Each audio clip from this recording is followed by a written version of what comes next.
Hi, my name is Kevin Kramer. I work as a professional firefighter for Clark County Fire Department. I'm here to talk to you about my career and what I do on a regular basis. So we respond to medical calls, fire calls, um, motor vehicle collisions, alerts at the airport, a little bit of everything at my particular station. Um, I work pretty close to the airport, so it's one of the things that we end up responding to is a lot of med alerts and aircraft issues, whether it's like hydraulic or flap issues. We're there to ass, assist and back up what they call the aircraft rescue firefighting apparatus that are out there. That's just one of the many aspects we do at Fire Station 19. Other things that we do on a regular basis is we do a lot of training. We do a lot of in-class and medical and hands-on practical training to keep up on our skills as firefighters and engineers and captains. We get out there and train and simulate like there's actual fires or there's rescue situations, or we'll train on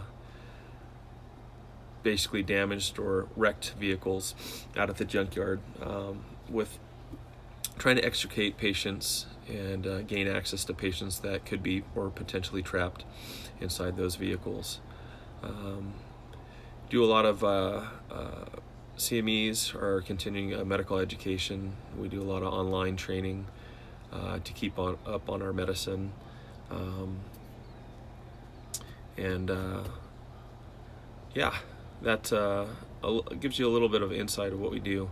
So when we get a call here, the tones will sound up above and give you kind of the general idea. We call them district and phantom of where the call is generated from, where we'll be responding to.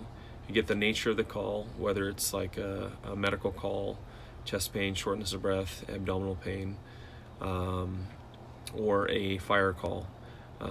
Just depends what the nature of the call is, but we'll respond to that and hopefully assist the patient, transport the patient to the hospital, or put out that fire, suppress that fire, whether it's apartment fires, house fires, strip mall fires, dumpster fires. There's all kinds of fires that we respond to, but that's kind of what we do on a regular basis.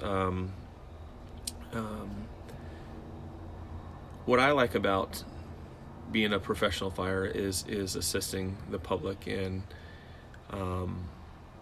being a public servant and getting out there and using what I've learned as a paramedic and helping people when they're at their worst. Usually when people call 911, it's something drastic. It's a real emergency for them. So we treat the patient with respect and dignity and get them to the hospital if that's what they choose to do, be transported to the hospital for their medical needs, or get out there and interact. We interact with the public on a regular basis, getting out to the schools and educating and talking to them about what we do on suppressing and basically getting out there and showing them what we do on a regular, I keep on saying regular basis, but what we do day in, day out. Let's see. How did I get my position? I tested to get on with Clark County Fire Department. You have a testing process. You submit an application, take a written test, and then you are interviewed. After the interview process, you go through a psych test, and then a medical test prior to doing a 26-week academy. If you pass all of these tests and your medical and your background and your psych tests all come out with positive results, you start that academy. The academy consists of 26 weeks of mental, physical, and kind of a grueling process. It's a military-based academy that you learn how to become a professional firefighter. You learn a little bit of your EMT, emergency medical technician, a little bit of medicine in there, and then a lot of practical hands-on training with putting out and suppressing fires. Our training center has some gas props, some vehicle props. We even have a rail car that is a simulation, so if a rail car catches fire, we'll have a general idea of how to stay safe and suppress those fires. We have a training center with a tower on it that we do some rescues using trucks, ladders, and self-rescues as well, simulating people being trapped or on the ground and being able to drag them out and get them to a place of safety or get them to the hospital as soon as we can. Prior to getting picked up, I worked for American Medical Response as a paramedic from like 2002 to 2009, and that assisted me with gaining my position as a professional firefighter medic. Some of the qualifications you would need to become a firefighter is you need to have your GED or your high school diploma. So education is important. If you have some, you don't necessarily need college credits, but if you had gone to college, that also assists with your potential candidate, as a potential candidate for the fire department to pick you up. If you have any military-based background, say you join the Army, Air Force, Navy, Marines, and you have that background, that's definitely key, because our department is very military-based. They have a ranking process from our C staff, battalion chiefs, captains, engineers, firefighters, and logistics, the people that supply us with all of our medical and fire needs, whether it's hoses, nozzles, medical equipment, things of that nature. So like I said, experience-wise, 2002 to 2009, I was a medic with American Medical Response, and I got picked up in 2009 and started my academy, and have been with the Clark County Fire Department for the last 12 years. So if you, I want to say that this is one of the best jobs in the world. It is a lot of fun. Our day in, day out job is always changing. You never know what you're going to get when the dispatch tones go off. So when you call 911 and those tones go off, it'll give us the nature of the call and we respond. And you never know what you could get. Somebody locked in the car. You could get a slip and fall. Somebody with chest pain, shortness of breath, traumatic injuries, motor vehicle collisions. A police department needing assistance to the top of roofs. Our calls are always different.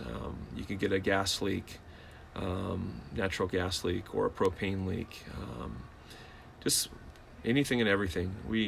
Like I was saying, you have to be a jack of all trades, and we train on a regular basis to assist everyone, the general public, with the needs, with whatever needs they potentially need. So let me give you a little tour. Of our engine. So some of our inside of our engine, our turnout equipment.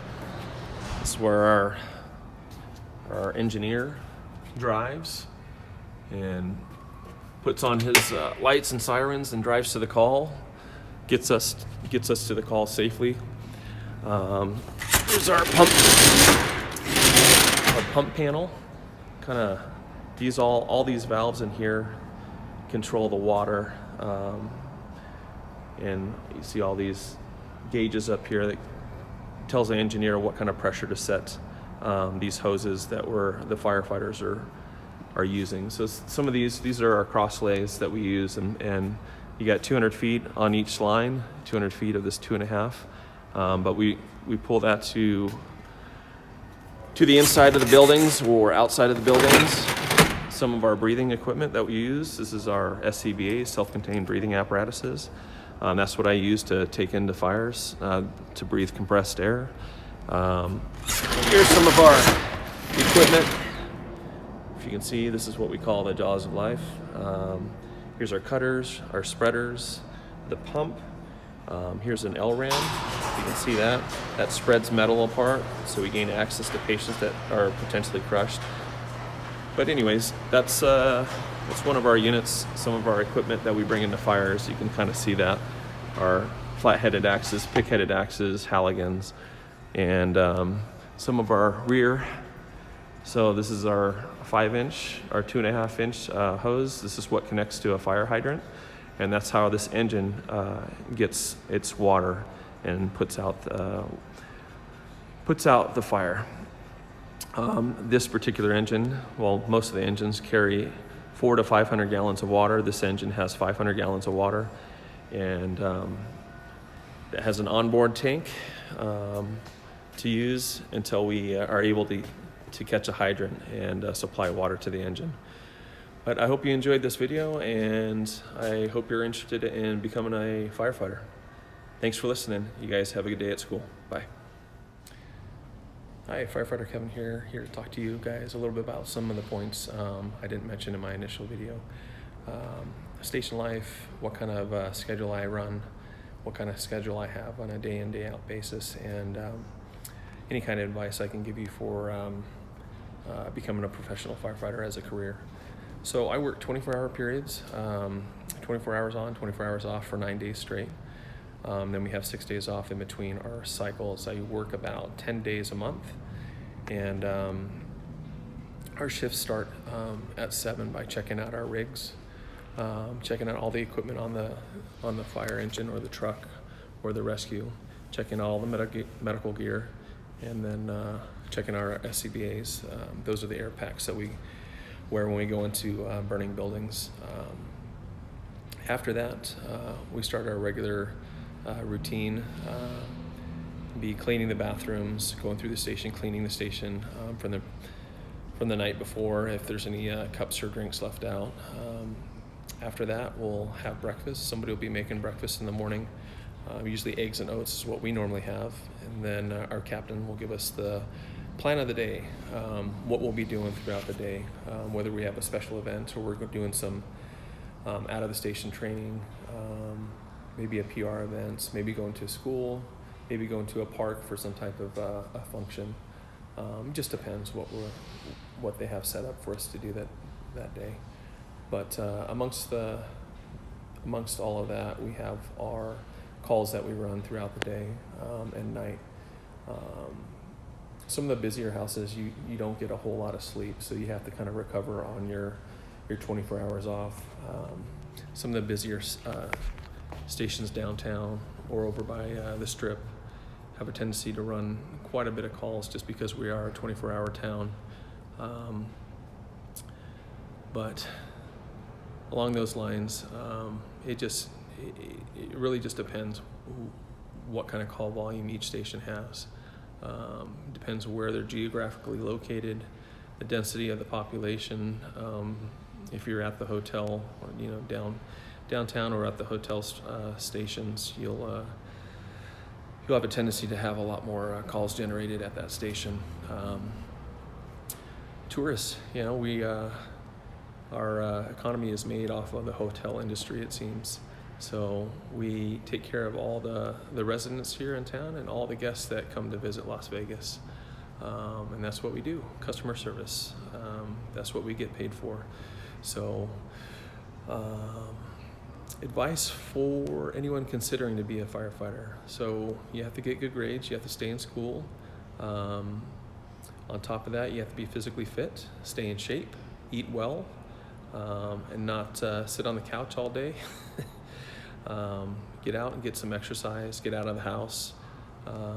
If you guys are in any kind of sports, soccer, swimming, basketball, football, dance, any of that stuff that's going to keep you mobile, that's all going to benefit you. All the guys and girls that are considering becoming a firefighter, just remember, stay in shape, eat well, and test well. Another option is to join one of our Explorer programs to give you an idea, give you kind of an eye-opening experience. Anyone from 16 to 21 can join the Explorer program. It's kind of like a cadet program. They do it twice a month, and it gives you kind of an idea of what we do on a regular day-to-day life as a firefighter. They give you an introduction into fire suppression and use some engines and give you some hose time and keep you working. Anyways, hope you guys enjoyed the video, and thanks for listening. You guys have a good day at school. Bye.